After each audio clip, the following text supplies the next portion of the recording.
Dari penjara tak berjeruji ke kerajaan diri sendiri. Kadang, aku diminta memimpin upacara pernikahan. Memimpin upacara pernikahan berbeda dengan mengajar. Kalau mengajar, salah sedikit tidak mengapa karena kegiatan itu milikku dan dilaksanakan setiap minggu. Sehingga bila ada yang terlupa bisa ditambahkan pada pertemuan berikutnya.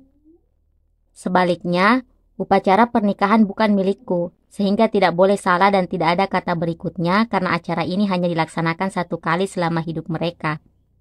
Oleh karena itu, aku terus-menerus tegang selama acara berlangsung. Pernah ada seorang hakim yang salah menyebut mempelai pria dan wanita sebagai penggugat dan terdakwa selama upacara pernikahan yang dipimpinnya. Penggugat mengambil terdakwa sebagai istrinya. Aku pun pernah salah ucap seperti kedua mempelai berputar menghadap kelas. Namun, saat yang paling menegangkan adalah ketika upacara berakhir dan meneriakkan kedua mempelai berjalan beriringan. Karena itulah aku menatap punggung kedua mempelai sementara MC mengucapkan, kini bersama-sama menjejakkan langkah pertama menuju dunia. Ketegangan itu tak hilang begitu upacara pernikahan selesai, tetapi malah semakin membesar karena memikirkan saat pacaran mereka terlihat baik-baik saja. Tapi kini mereka sudah benar-benar jadi pasangan suami istri. Apa mereka akan terus baik-baik saja? Terlebih lagi jika sang pengantin wanita berencana untuk menjadi ibu rumah tangga sepenuhnya. Tentu tidak ada yang lebih membahagiakan selain memulai hidup berumah tangga bersama orang yang dicintai.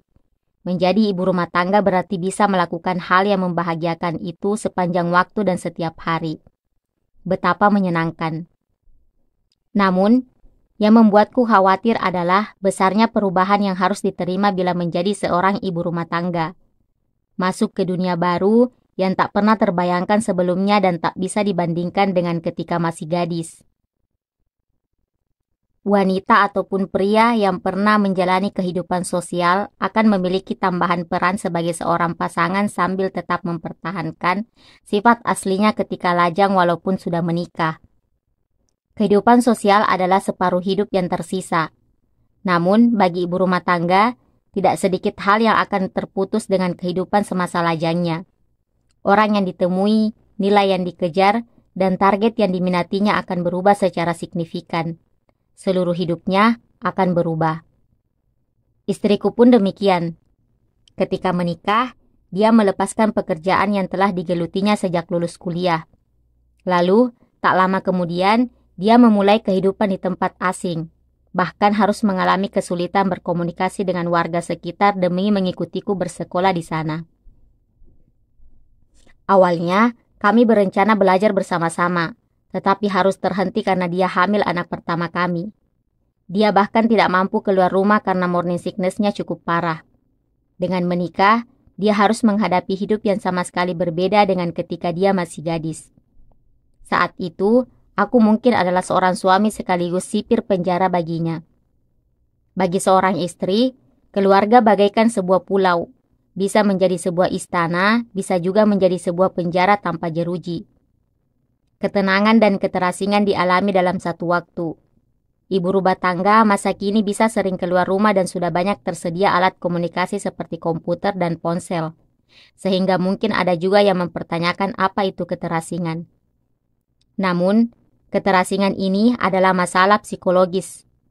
Ada sesuatu yang hilang di dalam hati yang tidak bisa diisi meskipun berada di luar rumah atau mengobrol seharian.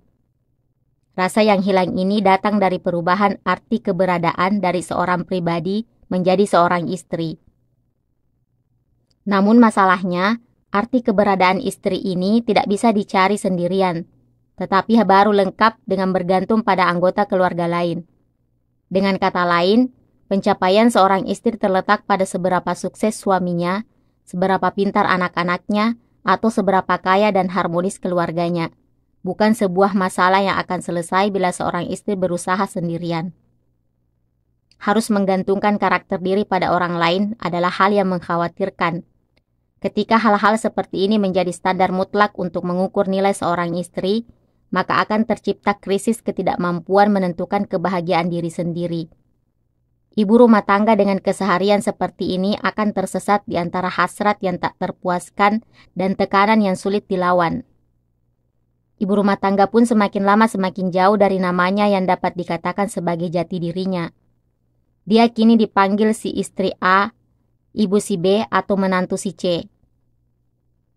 Aku juga pernah bertemu dengan seseorang yang berpikir, kenapa orang itu tidak muncul saat dia sedang menunggu antrean di rumah sakit, padahal yang dipanggil terus-menerus oleh sang perawat adalah namanya sendiri.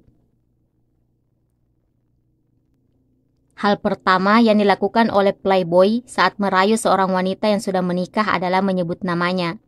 Menyebut nama adalah hal yang penting. Menurutku, ketika seorang ibu rumah tangga merasa jati dirinya semakin lama semakin goyah, hal utama yang paling dibutuhkannya adalah menghargai dirinya sendiri dengan mengatakan, sebagai ibu rumah tangga, aku ini penting. Hal ini tidak hanya berlaku bagi pengantin baru yang baru saja menikah. Semakin lama usia pernikahan, pemahaman seperti ini justru menjadi semakin penting. Semakin bertambah masa hidup sebagai ibu rumah tangga, seorang wanita justru harus semakin gagah. Mereka harus menyerahkan standar nilai pada dirinya sendiri.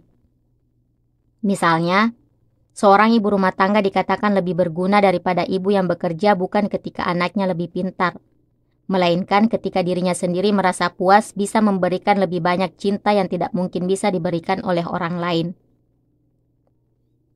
Seorang ibu rumah tangga dikatakan lebih berguna daripada ibu yang bekerja bukan ketika suaminya berpenghasilan cukup sehingga ia merasa senang tidak perlu bekerja lagi, melainkan ketika dirinya sendiri merasa bangga bisa mengurus rumah tangga secara lebih efektif daripada orang lain dengan cara mengelola dan menginvestasikan pendapatan keluarga, baik sedikit maupun banyak dengan baik. Seorang ibu rumah tangga dikatakan lebih berguna daripada ibu yang bekerja bukan ketika memiliki waktu lebih senggang karena tidak pergi ke kantor, melainkan ketika dirinya sendiri memiliki harga diri karena memanfaatkan waktu demi kebahagiaan keluarganya, lebih sibuk dan rajin keluar rumah daripada wanita pekerja lainnya. Kalau begitu, bagaimana cara membuat karakter diri yang lebih kuat sebagai seorang ibu rumah tangga? Ada 3 hal yang ingin kusarankan. Meja belajar, waktu, dan tabungan gaji untuk diri sendiri. Pertama-tama, seorang istri juga harus memiliki ruangannya sendiri. Biasanya, seluruh rumah disebut milik seorang istri, sedangkan dapur atau kamar tidur disebut sebagai ruangan khusus istri. Namun, semua ruang itu hanya ruangan sehari-hari. Dia memerlukan sebuah ruangan tersendiri yang bisa membuatnya menjadi dirinya sendiri, bukan ruangan untuk bekerja. Tentu tidak banyak orang yang bisa menyediakan ruangan istri, apalagi di rumah yang sempit. Meski demikian, ruangan untuk menaruh sebuah meja belajar harus disiapkan, bukan meja rias, melainkan meja belajar. Harus ada sebuah celah ruang yang bebas baginya, tempat di mana dia bisa menghadapi sisi dalam dirinya, bukan tampilan luarnya. Tempat dia bisa sekadar minum kopi, membaca buku, ataupun mendengarkan radio. Setelah menyediakan meja belajar, kini perlu ada waktu sendiri yang dijamin secara tetap. Bukankah setelah suami dan anak-anak berangkat beraktivitas, seluruh waktu adalah milik ibu rumah tangga? Tidak. Waktu yang digunakan seorang ibu rumah tangga untuk duduk sejenak di sofa sambil menonton televisi ketika kelelahan mengerjakan pekerjaan rumah tangga tidak bisa dianggap sebagai waktu sendiri. Sebagaimana anak sekolah yang memiliki waktu istirahat selama 10 menit setelah 50 menit pelajaran dan waktu makan siang saat jam 12, harus ada jeda dari kegiatan sehari-hari dengan menetapkan jangka waktu khusus untuk beristirahat di ruangan pribadi. Mengelola waktu justru lebih sulit ketika waktu yang bisa digunakan seleluasa mungkin terlihat banyak. Setelah menjalani kehidupan sebagai dosen selama 15 tahun lebih tanpa memiliki pembagian jelas antara waktu pribadi dan waktu bekerja, aku baru menyadari satu hal, bahwa harus ada pembagian yang jelas antara waktu bekerja, cuti, dan bermain. Luangkan waktu sendiri setidaknya 50 menit sehari untuk melakukan pekerjaan yang bisa membuatmu menjadi dirimu sendiri dan membuatmu lebih bahagia. Terakhir, ibu rumah tangga juga memerlukan tabungan gaji, bukan tabungan uang gelap, melainkan tabungan gaji. Tabungan ini menyimpan sebagian dari pendapatan keluarga yang diterima secara adil sebagai upah melakukan pekerjaan rumah tangga. Tentu ada juga yang akan mempertanyakan bukankah sebagian besar tabungan gaji suami atau tabungan biaya sehari-hari dikelola oleh istri? Namun, bukan itu yang kumaksud. Seorang ibu rumah tangga harus bisa sedikit lebih tegas menyimpan uang untuk investasi diri sebagai imbalan dari rasa tertekan karena harus selalu menyeimbangkan pemasukan dan pengeluaran anggaran rumah tangga. Walaupun uang itu nantinya digunakan untuk menutupi kebutuhan rumah tangga atau dikirimkan kepada keluarga dan mertua, uang itu adalah uangku, bukan diambil dari biaya hidup sehari-hari. Hal terpenting adalah harus ada kompensasi secara material kepada diri sendiri, sebab pekerjaan rumah tangga pun merupakan sebuah bentuk pekerjaan yang memiliki nilai. Soal berapa gaji untuk seorang ibu rumah tangga tidak bisa dijawab dengan mudah karena kondisi setiap keluarga berbeda-beda. Walaupun jumlahnya kecil, sebaiknya setiap ibu rumah tangga juga memiliki tabungan gajinya sendiri. Saat kukatakan pada istriku bahwa aku akan membuatkannya tabungan gaji, awalnya ia mengomel dan berkata, "Kenapa melakukan hal yang tidak berguna?" Namun sekarang, dia terlihat lebih gembira setiap kali mendapat tabungannya.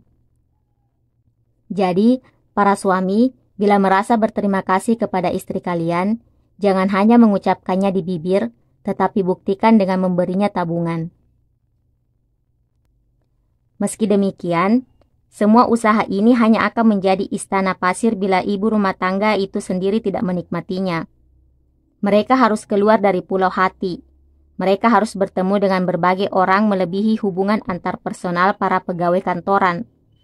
Mereka baru bisa melompati pagar hati yang tertutup bernama keluarga saat bisa berbagi suka duka menjadi ibu rumah tangga dengan bertemu dan saling bertukar pikiran. Bila diri sendiri tidak bisa menciptakan harga diri dan kesenangan seperti ini, maka ibu rumah tangga hanya akan menjadi tahanan penjara berlabar keluargaku tercinta. Wahai para ibu rumah tangga di negeri ini dan juga istriku, milikilah kepercayaan diri. Ibu rumah tangga adalah pekerjaan paling agung di muka bumi dengan memerintah kerajaannya sendiri. Orang-orang yang paling mencintai dan kau cintai di kerajaan itu makan, berpakaian, tidur, dan hidup di bawah arahan tanganmu.